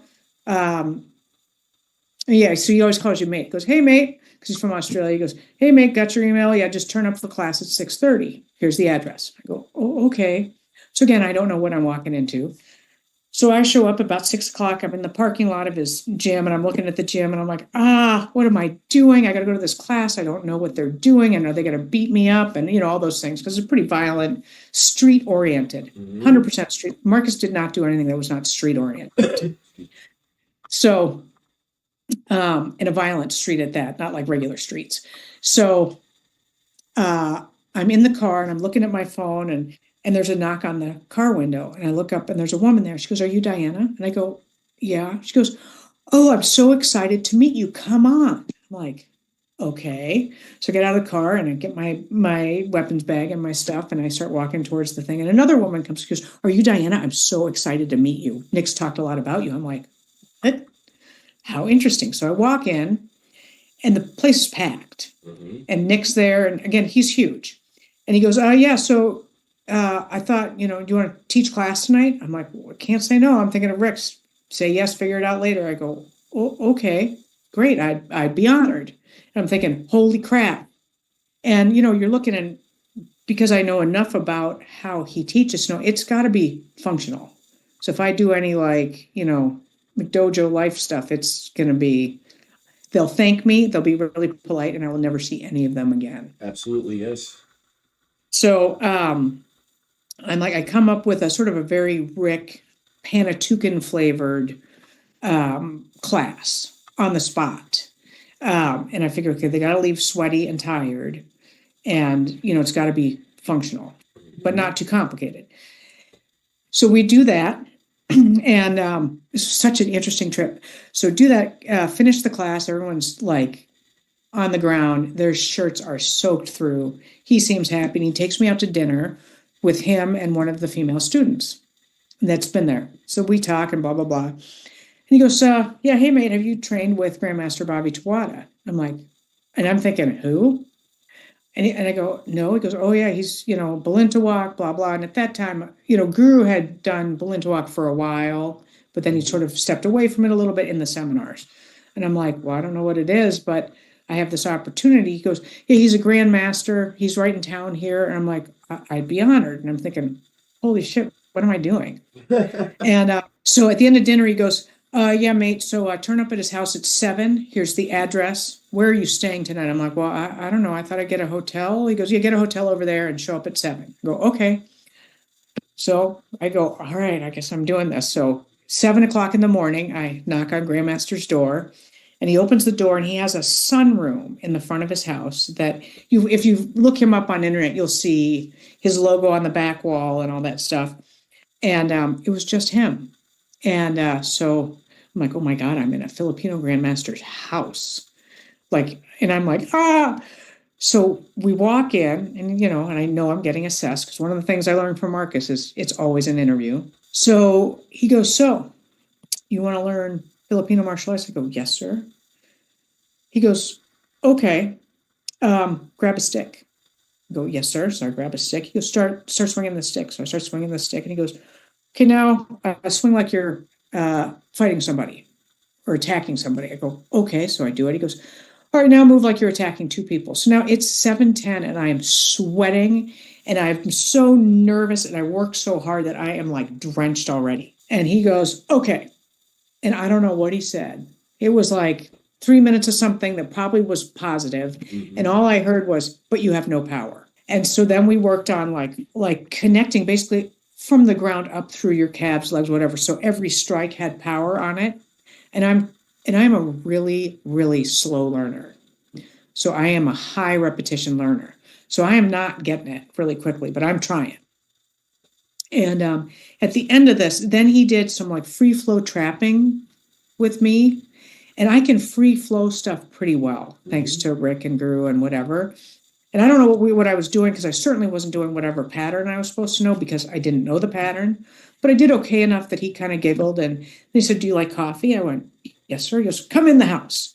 So I came in the house, and had coffee with him and his wife, and then got all of his DVDs, and I went on my way. I got to go back there 2 years ago, last summer maybe, and just take another lesson. But that was amazing. So that was one of those, oh my God. I couldn't have planned it, and it's because Nick set it up for me. So I went from there, drove down through South Carolina, Georgia, and I'm now back in Florida to train with Super Dave. And that was one of the most intense experiences. So it was 30 hours with him. He is an intense man and a phenomenal instructor. And because of the way my brain works, and learning Kali, firearms is not, it is Kali, and it isn't Kali. I mean, there are very specific things you do in a specific order, especially if you are going to learn from someone that has been downrange, and it's a life or death tool that they use every day. It is not the same as like hit the target a couple times. All right, now we're going to put our guns back in the box and walk away. So he taught me everything that I needed to know. But some of the things would be like, he'd be like, all right, do this. And I'd be doing, he goes, what the fuck are you doing? I'm like, oh, I don't know. And at the end of the 30 hours, he said, I want to thank you for stretching me as an instructor. And I learned so much. I've gone back, and I'll go back to him again. I went back for 2 additional 30-hour classes. And then Levon and Kim and I took a class, a really small class with maybe 9 people in it. And I cannot remember, but it was co-taught with William April, Paul Sharp, who's now since moved to Boise, and another retired cop, and Super Dave. And they each taught this class. And it was the unthinkable portion with the psychopath, sociopath, narcissist, predator selection, deselection thing. And then Paul did the empty hand stuff, and Super Dave did the pistol stuff. But some of the pistol stuff we did, like you would mount a heavy bag on the ground, and then you would have to like hit the bag, draw and shoot a target, barrel roll, shoot the target some more. And Levon was like, I don't know these people. I don't know how they're safe or whatever. So, but we did, hit the heavy bag, draw and shoot the heavy bag, that kind of stuff. It was really an amazing course. And because I had so much time with Dave, so the first class I did with him was pistol only. And then the second class was like a pistol rifle. And I think the third was as well. And then I got to do another one. He came up here and I just had thumb surgery. So I did, and it was with all these like high speed dudes. And I was not that. So at one point I was like, and I'm over my head and I'm out. And I will take video. And it was amazing. And I went, Tim Hanks was like, he did a pistol instructor course in Tennessee at a guy named James Yeager's facility. And he was the host. And that man has also passed away. And that was a pistol instructor class. So I'd seen some of the drills, and some of the drills you have to, and Dave's safety's paramount always, but you're shooting around other people who are also shooting, which, you got to be kind of squared away. And it was an instructor course. And I went with Tim Hanks, which was amazing. Anyway, so that was 2018. So we're back in 2016 now. So I did Super Dave's course, back to Levon's. I think I did another Super Dave course. Anyway, came back to Minnesota and came back and did, teaching class. And I think I came to you at some point and Josh prior at some point that year, 16, 17. And then must have been later in 2016, Tim Hanks calls. It goes, hey, you've been shooting. I'm going with some of the guys. So it was the Minneapolis firearms cadre, all the instructors. We're going to go to this school called the Rogers Shooting School, which was on my list from Rickard. So I go to this course. It's 5 days, and it's all dudes. And I am sharing a room with 4 men on the Minneapolis, firearms cadre. It is a triple bunk bedroom, and these men were amazing, and I sucked. Now I was skilled enough because I had, all the safety training and Super Dave and all that kind of stuff, but their training was based on the quarter-second reaction cycle. So it takes a quarter of a second for sort of your brain to engage on what needs to be done and do it. They have a target array where targets pop up and drop down in a quarter of a second or a half a second, depending on how far away they are from the shooter. And so there's, I think, 6 bays maybe. So there's 6 people shooting, and there's 3 lines of people. So there's a shooter, there's a spotter, and there's like a coach or somebody. Or a coach, and then somebody like a safety monitor or whatever, somebody counting. So there's a test they do. It's 9 shooting sequences, and then however many plates on that sequence that you get is marked down. So let's say there's a possibility of 20 plates and you get 17, your number's 17, and there's 2 people counting and whatever. And so they change your space in the line. So with 3 lines of 6 shooters, it's 18 shooters. They started me in the first line on day 1. And I was quickly in the last spot on the last line for the entire rest of the 5 days. And there was a man there who I don't think he'd ever seen a woman in this, especially the advanced class. It was an intermediate advanced because I went with the guys because I thought, well, all right, if I couldn't do it, they would have said so. Mm-hmm. And Tim's like, it's big boy shooting, big girl shooting. So if you can't do it, say so before you start. But I didn't know what I was getting into, so there I go. But yeah, so first day, we're in the dorm room and everyone's on their phones. Nobody's talking to one another. I'm like, okay. And we all go out there and everybody, it's attached to their job in some way or another to be there. And the way they do the training, they layer the stresses in such a manner that some super high speed team, they left by Tuesday. They couldn't handle the stress. So I might have been great, but I did last all 5 days. You would shoot, and then at night you would practice and be like, how can you take your speed up? And what I learned from that was, I'm going to go back in 2011, because I was like, I want to learn to shoot, and I want to learn, because I'm teaching these law enforcement personnel, I want to learn all the things about holstering, unholstering, how to be safe so that I can demo those things with knife if they're going to transition to a different weapon system. So I had gone down to Georgia and trained with Claude Werner, who's known as the tactical professor. And at that time, he had said, okay, so you want gun handling, which is different than shooting. It's like, yeah, I'd like some basics there. And he had been the lead instructor at the Rogers Shooting School for a while. So I went down, I did a preparatory thing. And I think he was like, wow, she's not going to do very well. But before I went to train with Claude in 2011, he called me. This was, again, another Marcus setup. He called and said, okay, let me ask you about your vision. I go, yeah, I wear glasses. I got bifocal contacts and blah, blah, blah. He goes, well, I went to the eye doctor with a training pistol and had my vision corrected to that. And I'm like, I am never doing that. That is ridiculous. I will never, ever do that. Yeah. So fast forward to my Rogers Shooting School thing. So I failed it.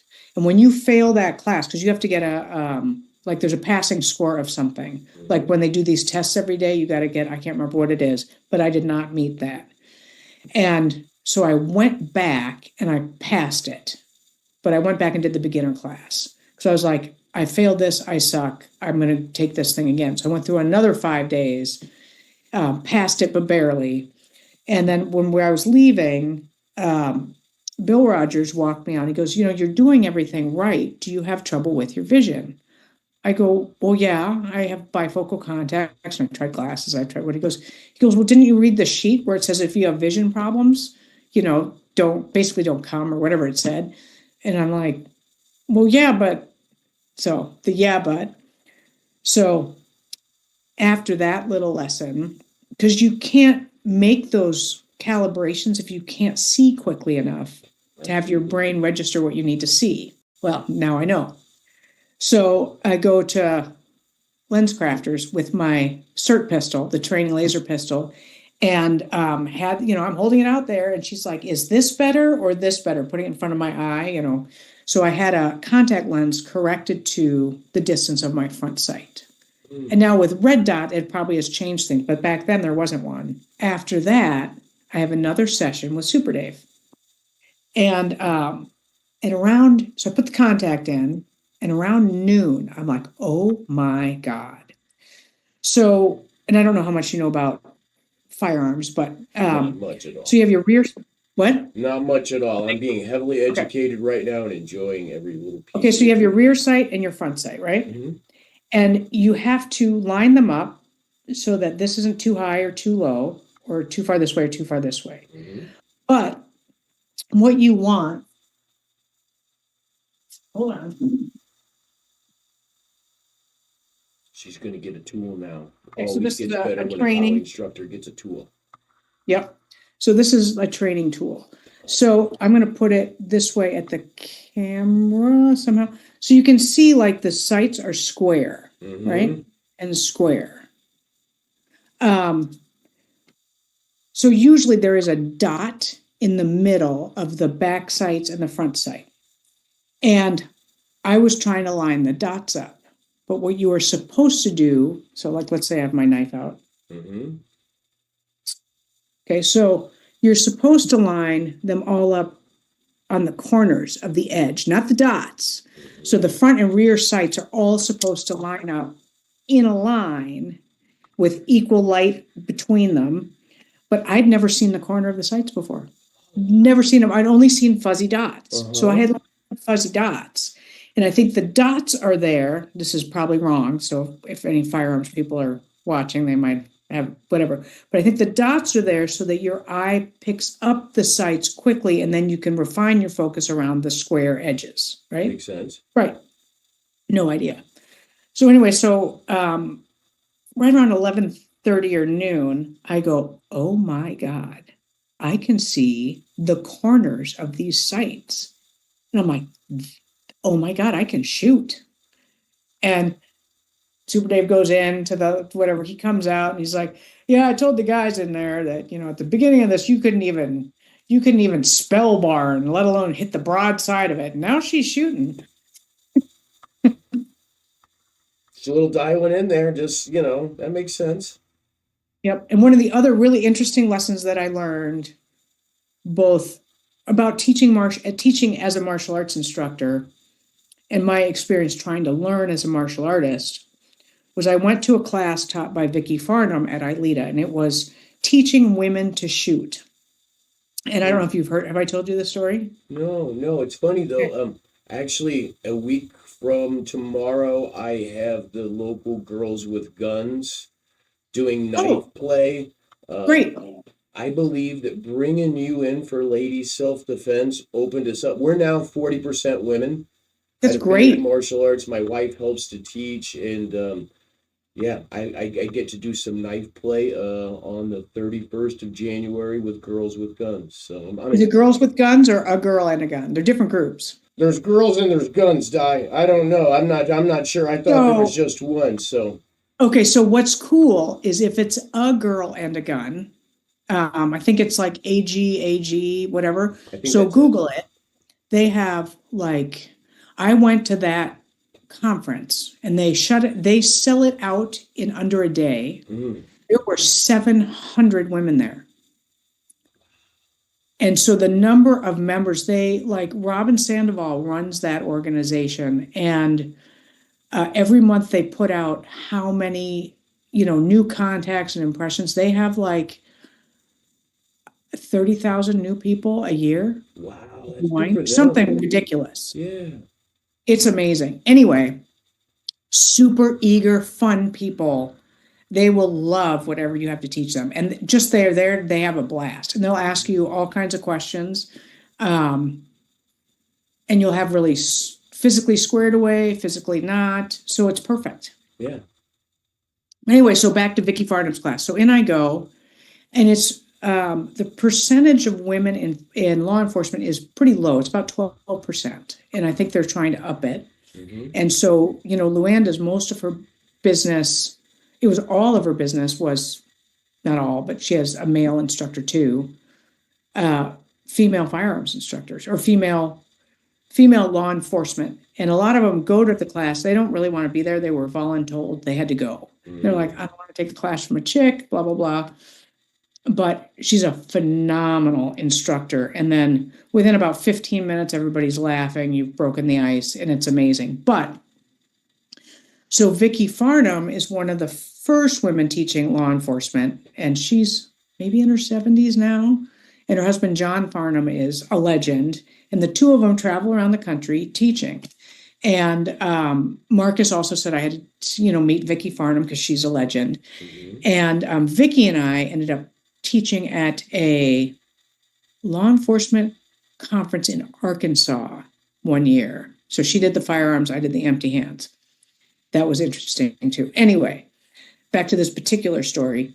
So Vicky is teaching this class on how to teach women to shoot, and the instructors taking the class are, I would say, 90% male.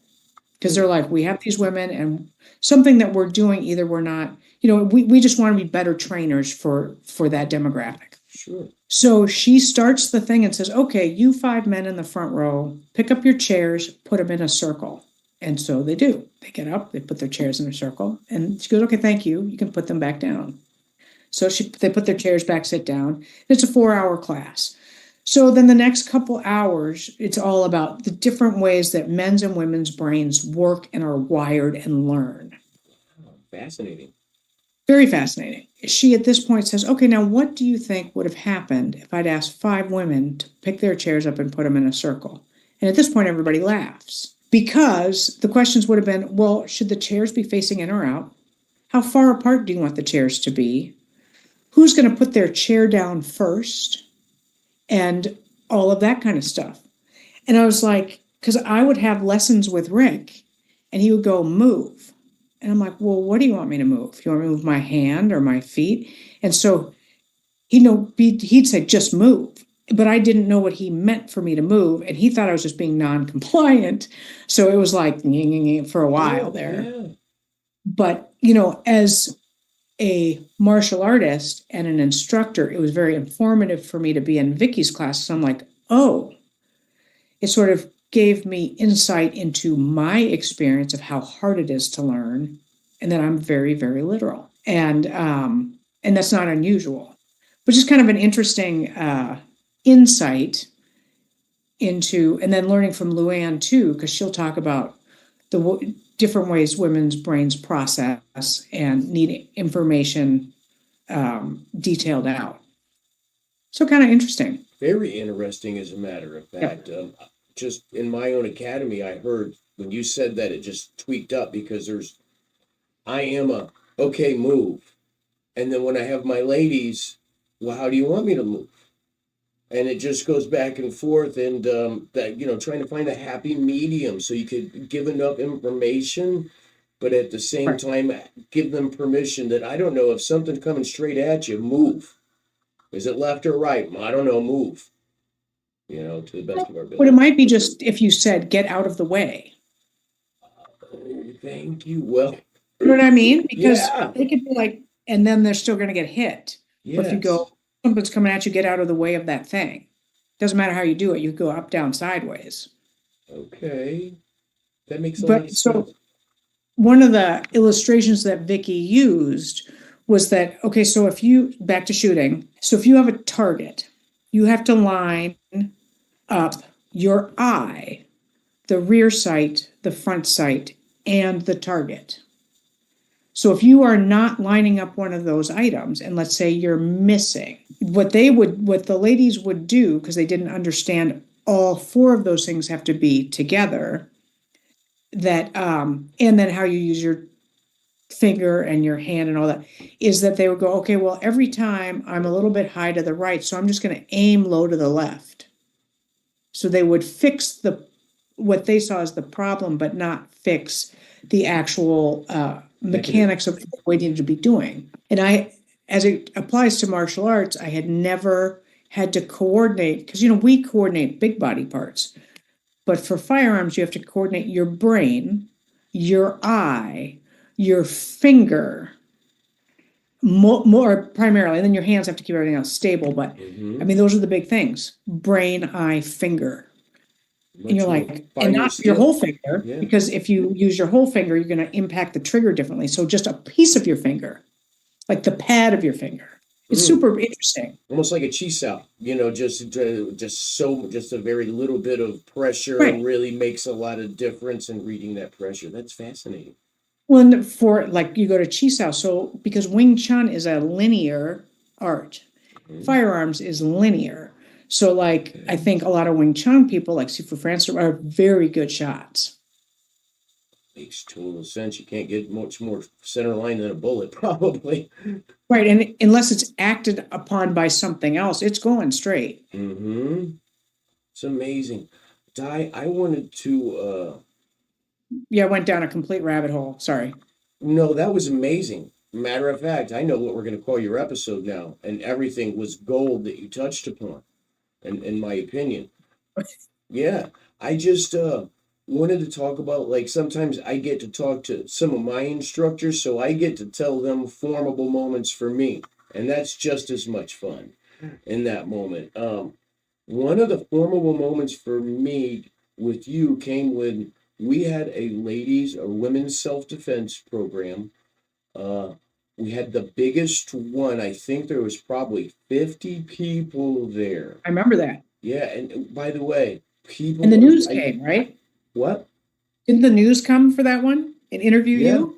yeah, the news came and interviewed me, and we got a lot of good feedback. And that was the largest event Affinity Martial Arts has ever had, by the way. It was just amazing. But I'll never forget having a young lady come on the mat, and she was, if I remember, 14 or 15. And you went around and talked with everybody and did all of that. But at the beginning of the training, all I can think of, because I didn't have to handle it, you just handled it so well. There was some type of trauma. She started to have a panic attack. You kept everybody moving, but were able to talk with her just a little bit, right? And 5 hours later, the same person was walking out with their chest out, chin up, and they're like, "Hey, so you do this martial arts thing? Hey, I might try that next." And I was thinking, well, 4.5 hours ago, I was wondering what I mean, like what I could do to help you. And I just watched you go over and walk with them and talk with them. And I don't know what the trauma was, but the way you did that really had an effect on me as an instructor who has had quite a few traumas in my life. Yep. And as Rick had told us many times, like you're not here because the reason you think you're here. You're Correct. here for another reason. And I heard that and I was like, oh yeah. But it seems like every year I hear it, it's another reason. It's another piece, you know. That was a really neat experience for me. And how do you go about comforting someone and empowering somebody at the same time without going too overboard on the other side? There were a lot of hard lessons learned on that path. Okay. Because when I started, I was trying to be Marcus and Rick. Mm-hmm. And Vanessa had been a guardian angel. So she came into it with a whole lot of inherent badassery that I did not have. Like I just didn't have the experience. So I remember having a class. I've had some really weird things happen, but I had a class with two people in it, and one of the women got up and ran out and never came back. It's one of the guy's wives. And what he told me later is she had forgotten about an assault that she had experienced in college. She was in her 50s. I have had a woman pass out just from like something traumatic happened and she went unconscious, like dropped to the floor. I was like, well, I haven't seen that before. Mm-hmm.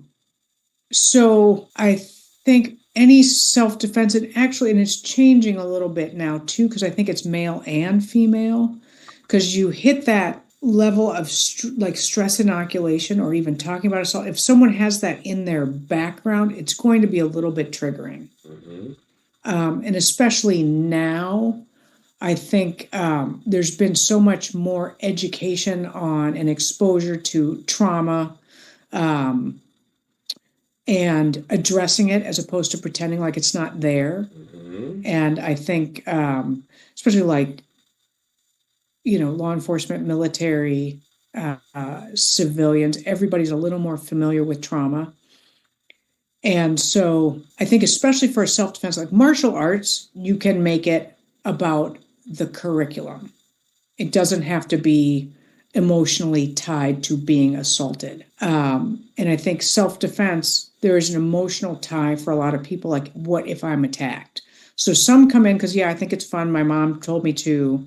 I was assaulted. I don't want that to happen again. I read the news all the time. So people come into it sort of with different life experiences. And I've tried to learn from each person that I have taken a class from. So one of the things I learned at a place called Sealed Mindset from Ann Yatch was it Ann or Larry? One of the two of them. It was a former SEALs training business. But they tried to say, okay, because they would put people in a like assault situation with a feeder. And she said, you can pick whether you want it mild, medium, or spicy. So I've tried to take that on board with when we go with a padded attacker. But I think, you look to see what kind of physical reactions you're getting from people in the class. So when you're talking to people, you can do an assessment. I'm sure every class you teach, you assess the people in the class for where they're at. So you can go, okay, she looks scared to even walk in the door. And so as a self-defense curriculum, a lot of it, the soft skills, which are almost more important than the hard skills, is all about reading body language. So somebody else's, as well as being proactive on your own posture and body language, because we're all transmitting information all the time. So you have people come into your class and you can read posture, body language. Is their head down? Where are their hands? What are their shoulders doing? What does their gait look like? If they come in with another person, how close are they to that person? How far away? And so you can kind of go, all right, this person looks nervous. And then some of the emotional stuff you can see, but I think it's really important to pre-frame anything. Like one of the things I learned really early on was you have to tell people, and I think every class that you and I've been in, I say, this class is emotional. Yes. You are going to get emotional in this class, and it is okay. And it may bring stuff up for you. It may not. But if it does, we are here for you. And then you don't want to sort of call them off too far, because you would like them to get far enough through the curriculum to walk out of the class with their head high going, okay, I did that. Because even if you have people like lose it and cry and feel embarrassed because they cried, Not doing that as good energy, yeah, getting that energy out of their body is super helpful. yeah, And stuffing it back in there isn't going to help. But if they can get past that and maybe just try a little bit, and there's going to be some people that are like, for them to sit in the room and watch is a win. And maybe next time they do it.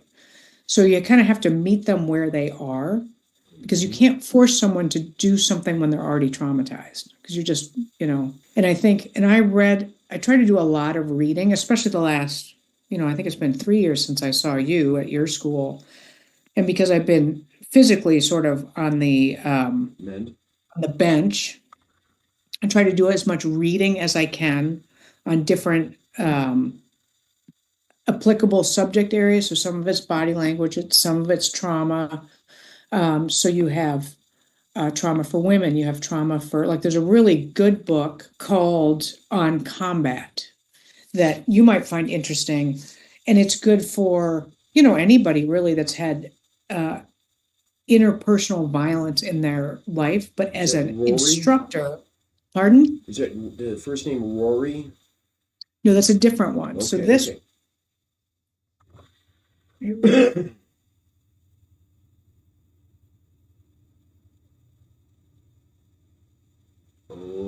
Is this one right here. Okay. And in it talks about, goes into really nice detail about sort of that stress cycle, fight, flight, freeze, the chemicals, what they impact.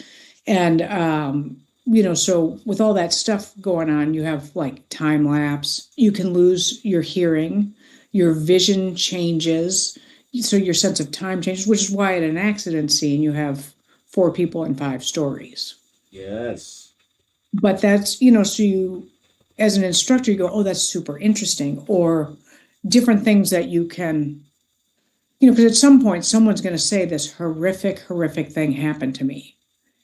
And, what do you say? And as an instructor, I'm sure you've had people tell you things, and all you can say is, well, whatever you did that led you to being here today was the right thing. Yeah. And I'm sorry you had to go through that. And just, it's their experience, and they trusted you enough to share it with you. Mm-hmm. And then just to go, okay, there's all these resources out there, whether it's online or reading or, there's podcasts, there's all kinds of different interesting experts to go, oh, wow, how interesting. Like one of the books that I read was, I have it up here, Never Split the Difference. So it's about negotiating. Mm-hmm. Have you read it? I audibled that one. Absolutely phenomenal. Yeah, and then another great one is Left of Bang. So that's a great self-defense book. And it's about assessing threat or no threat. So when I think for anybody really, and the threats to women are going to be different than the threats to men, or it's a broader spectrum of threats. So you have to assess threat or no threat. And then I don't know if I mentioned this to you, but we've always had people read, oh my God. The Gift of Fear? Gift of Fear, Okay. Yep. So Gavin DeBecker has a free online masterclass on the Gift of Fear. Wow. Right? I wasn't aware. Pardon? I wasn't aware of that. Thank you. That's crazy. At giftoffear.com. Yeah.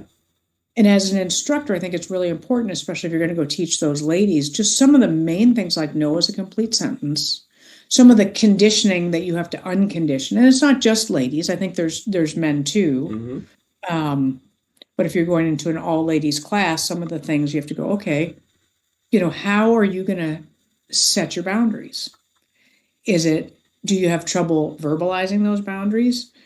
And how can you practice and make it really accessible? Not like, you're going to be a boundary setting black belt in, a day, because you're not.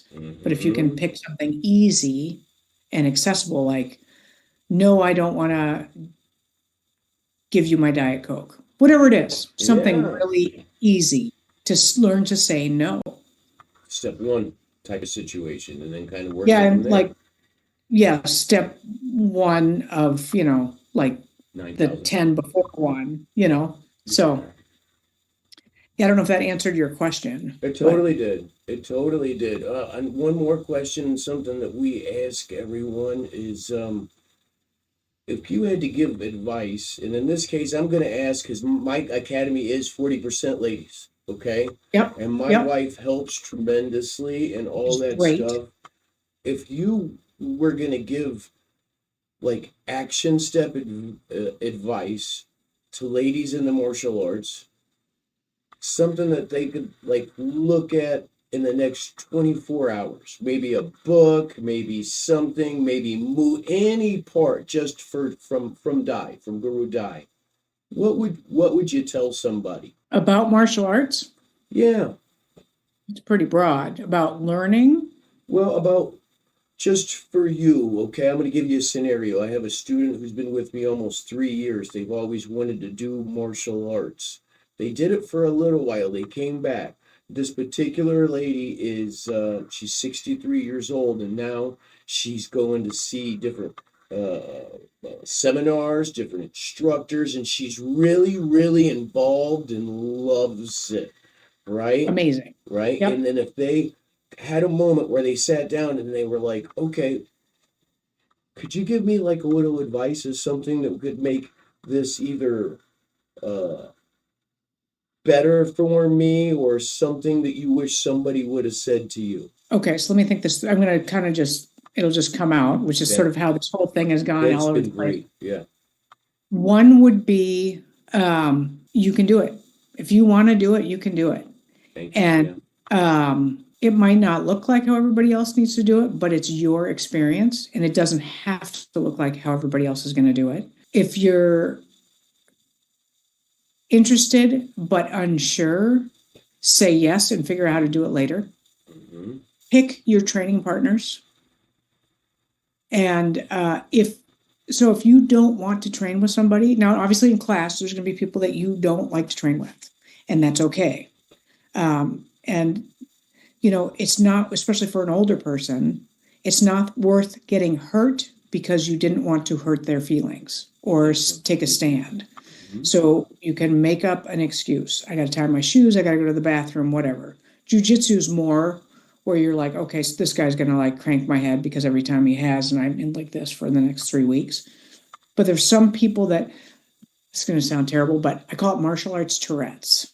Mm-hmm. So they're like, and you're going to get hit with an elbow or a thumb in the eye, and it's not purposefully done against you. They're just really not in control of their own body. Mm-hmm. And your body doesn't have to pay the price for their lack of control. That was gold right there, Di. And like this whole interview, it's been more than one series of gold, but right there, that's absolutely huge. Thank you so much. Well, you're welcome. And I think the hardest part for me has been to nicely set boundaries around it. Because sometimes you have that social pressure, like, oh, just do it. Or, so you got to, my tour, I got to go to the bathroom. I got to tie my shoes or change my gi or whatever it is. I got to change my t-shirt. I got to eat something, and you step out. Mm-hmm. Because every time I'm like, God, I really don't want to train with that person. And I get hurt. And I learned, because God bless Eric Paulson. So I haven't really talked very much about Eric or Master Chai or Guru, because I've learned so much from all of them. And Eric is a genius. And when I was early on, and I would go to LA because he started under Rick, he'd like, hey, come meet me at Boxing Works. I'm going to train this guy. And he would take me around and, introduce me to people and whatever.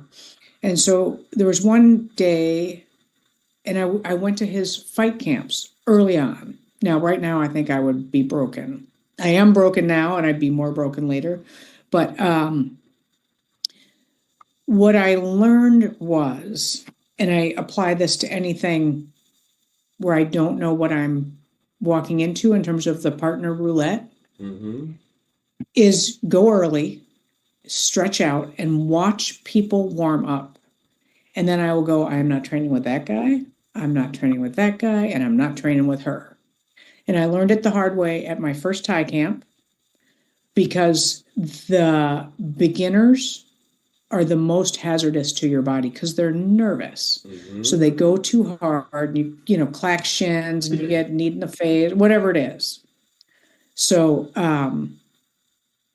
yeah, that Thai camp was brutal. The first one. Legendary. Pardon? Those things are legendary. Okay, when I first, at one point, people were telling me stories about Master Chai and things like that, and I'll never forget. I mean, I was young, I'd never done anything athletic, and well, then we kicked until like we got sick, but everybody like had a bucket, or somebody like you brought a bucket with you, and they would be like, do you want to go? And I'd be like, well, I got a thing, right? I don't know if I'm going to go to that one, but if you could show me the elbows when you get back, that would be awesome. You know, and then later I did get a chance to train with Master Chai, and I wish I would have went, because, well, I could have went at my own pace to the best of my ability, and it was amazing. And he's amazing on that front too, because he just wants everyone to be the best that they can be, but he doesn't have an expectation that you're going to move like, you know, the 17-year-old phenom. Yep. But he's still going to want you to do the best version you can do. And he's really good at, you know, scaling. I think that's, you know, everybody's got that. But yeah, I learned that from sitting on the outside of Eric's seminars. And then also when I started going in to do some of the DT classes with law enforcement, you know, I'd be like, okay, how am I going to find a partner? I'm coming in here without a partner by myself, you know, as a non-cop, and I'm just not that. At that point, I was even older. I was like 50 or 45. And so what I would do is I would be there early, and I'd watch and go, which one of these people moves most like a martial artist? And I would pick them as my partner. So I got one year I got this guy named D. Burton as a partner, because I picked him. I'm like, wow, he moves really well. And so would you be my partner? And he was too polite to say no, but I think he really wanted to say no. And I was a disaster. So it was like you had weapon retention. So, you know, you have a belt, but I had jeans. And every time we did something, like one of the belt loops on my jeans would break because the jeans were old. So then the training pistols moving everywhere. So I was just a disaster. And he just had the best laugh. And he works with Harinder Singh. So I'm sure you're familiar. Yep. So he's usually the demo guy with Harinder. A phenomenal martial artist, the nicest guy. But I think it was like 2011. And I was like, will you be my partner? And I think he was like, oh my God. And every time I bring up what a disaster, he just laughs and laughs and laughs. But that's one piece of advice is, you know, pick your partners. Either pick the people that you don't want to work with, or pick the people that you know, if you're going in and you're not sure, go, who moves most like a martial artist, and pick them. That's great. And then I generally say, please don't hurt me because I'm old and I'm injured. And sometimes that lasts for about a minute, and then the martial arts Tourette's kicks in, and I'm like, okay, the hazard factor's gone up. And so you have to go, yeah, we got to slow it down. Just feel free to step out. But yeah, I think the other piece is everybody wants you to succeed. So a lot of the things like, I'm not doing it like everybody else, I can't do it, I'm not moving that way, or I'm slowing this person down. That's all your mental chatter, and nobody is thinking that except for you. And that's really important for everybody, just in general, you know. And if you have someone that is being a jerk like that, just switch partners. Well, I remember one time I was an actor when I lived in New York City, okay? And I remember freaking out before I was going to go up on stage. And one of the guys pulled me aside. He goes, come here, look at me, check this out. Everybody's out there. They've already got a ticket. They're gonna be here 3 hours. You think they want to be bored? They're all rooting for you, all right? Now turn around and get out there. There you go. And Yep, that, like that. yeah, that was a moment of like, oh yeah, I forgot. I almost defeated myself again. It's easy to do. Well, I think, sometimes what we have going on between the ears is not our friend. And that's, I think, one of the things why those of us that are in martial arts like to be in martial arts is because you get to a point where you cannot think. Because if you think, you are not reacting or training, you're just whatever. You cannot do both. That's why I like to tie pads, is you cannot do both at some point. That's an absolutely great point, and yeah, I'm going to use all of that at Affinity Martial Arts. I know, and you've really had a great effect, okay, and influence on us, and it really makes me happy to hear that I was one of the folks that was able to bring you in, more than once or enough because the community loves it. Last time I saw you, I said I just had to, send out 3 emails that said, well, when Guru Dai is ready to come back, we're going to have her come back, and you're on a list, same as everybody else. And people absolutely loved your self-defense course. I really enjoyed this conversation Thank you. tremendously. I wanted to ask, and this is a Yeah. little part of something that we lovingly call the chain of change sometimes. So, could you think of someone or one or two people that have a good story that you would recommend to come on this particular podcast just to talk about martial arts and their journey? I have one in general. I was going to ask if you could possibly put in a good word with Miss LaVon Martin. LaVon, yep. She'd be great. And I don't know if she does. But for you, she might do one because you guys have history, don't you?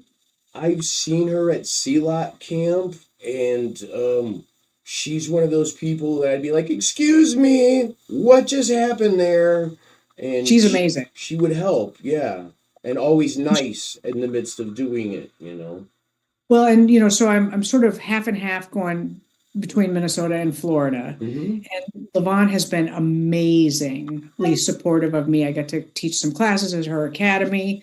We've talked about, we shared notes on women's self-defense and teaching, and she's just so experienced and phenomenal. And she runs her own school. Mm-hmm. So there aren't that many women with their own martial arts school out there or running it. There's more now, but there are a lot of women teaching, running schools with their spouse. But she's the head cheese. And so I will definitely put a good word in for her. And like you look at Nikita right now, Nikita Shed Kratsk, she and Gus, they have 350 students in their school. Dude. And I walked in one day and she was teaching a Thai class. Gus was not there. She had 65 people in class, in a Thai class. And so that's amazing. And I don't know what their percentage female is, but it's got to be pretty high. Mm-hmm. So in like, Caitlin Young runs a school, and just looking at, Luann running around the country teaching, defensive tactics and firearms and bike to women anywhere. And I cannot wait to introduce Luann and LaVon. That's one of my. So that'll happen this winter. But you look at, another person would be Sagana. So Sagana, you've met Sagana, right? Yeah, I adore her. She is just so much fun to hang out with. And then when you start watching her on the Thai pad, you're like, oh yeah, woo! Well, and she's been around for 15 years. Yeah. She's trying to, she's teaching some self-defense and some Muay Thai, and had a ton of injuries and keeps bouncing back. That's important.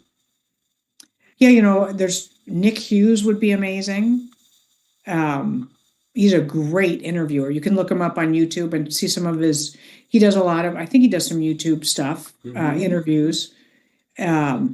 very interesting, different flavor, but he's been around and done traditional martial arts, um, very hard upbringing, in terms of his martial arts stuff, like working the door in Australia. And um, who else? Like Chris Clark, and he goes between Seattle and Portland, and he's slightly, like Rick Faye's era is here, and Chris Clark is about here, and Chris Clark and like he really paved the way for me in like Seattle. Like, I mean, Andy Wilson did too. Yeah.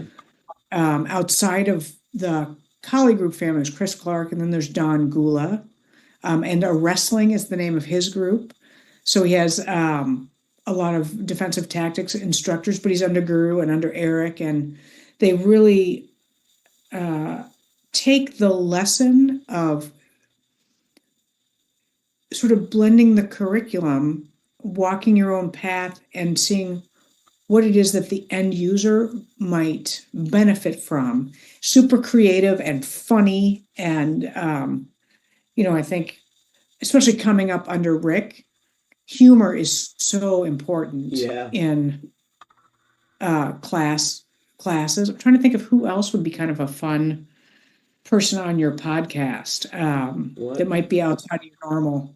Yeah. Well, at any point, if you want to send me a message, with any ideas or anything like that, and would you come back and talk to us again? Perfect. Yes, I would. You know who else would be interesting? So Scott Pomeroy. So Scott, do you know? So Scott is currently my housemate here in Minneapolis. So, and he's done a lot of stuff with Silat, yoga, A Course in Miracles. I really need to talk with him. That is a name of my first instructor, Steve, is no longer with us. We lost him during COVID. And I've heard Scott Pomeroy's name from Guru Steve Fristow before he passed for years, Scott and I've never met him. Yeah, he introduced Rick Fay to Guru Dan. He went to one of the first Colorado camps, which was like 3 weeks long. And his experience, he drove back from Colorado with Guru at one point. So he'd be a really interesting, because he's not really training now, but he's sort of keeps a finger in or a toe in or all of himself in, and he'd be a great one. If you could pass along that I will be reaching out to him regardless, because that is a human being that I've heard from Steve all the time, and Steve's no longer with us. And when I see that name or hear that name, I'm like, oh, I just got to talk to him and, see about his experience, but also if he remembered Steve. Yeah. I'm sure he has a freakishly good memory. So he'll ask me about people, I'm like, I don't know. Yeah. But really, really good. Yep. All right. Di, thank you so much for your time today. Thank you, Jamie. And it's, can I just say, because I know I've talked all about me and not about, you and Tina and your adventure and effort. And it's just really a joy to see how much growth and forward progress and change and all that stuff that you're doing with not just Affinity Martial Arts, but personally. And it's been a privilege to kind of be on the path with you. So thank you. Privilege has been mine and ours, and we can't wait to spend time with you and have you back. And we will set up a time for another self-defense after we get some time, because me and Tina want to come hang out with you a little bit first, and we want to get you back in Wausau and inspiring women, because I do believe quite a bit that your influence, coupled with my wife being a part of the school, is one reason why we're 40% ladies. And I was raised by a single mom, and when I was a kiddo, she was assaulted, and I had to pull some dude off my mom. And There's nothing like seeing people become empowered and and legit with some skills that they will be much safer than I was or my mother was at that time. So I appreciate it so much. Well, and I think carrying those traumatic experiences forward, um, they they will always leave a shadow of some kind. So it's something, everybody's got something, but I think if you have that in your background, it's easier to sort of relate. Mm-hmm. And the one thing that for the women not ready to go into self-defense per se, because it's too intimidating, tie pads are it.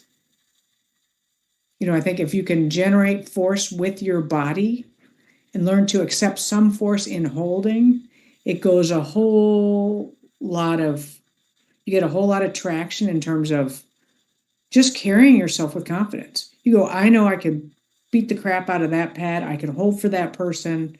And it might not be, thumb to the eyeball, but you carry yourself differently. So even if it's not self-defense, I think, Muay Thai and then focus mitts and all that stuff is really, really valuable.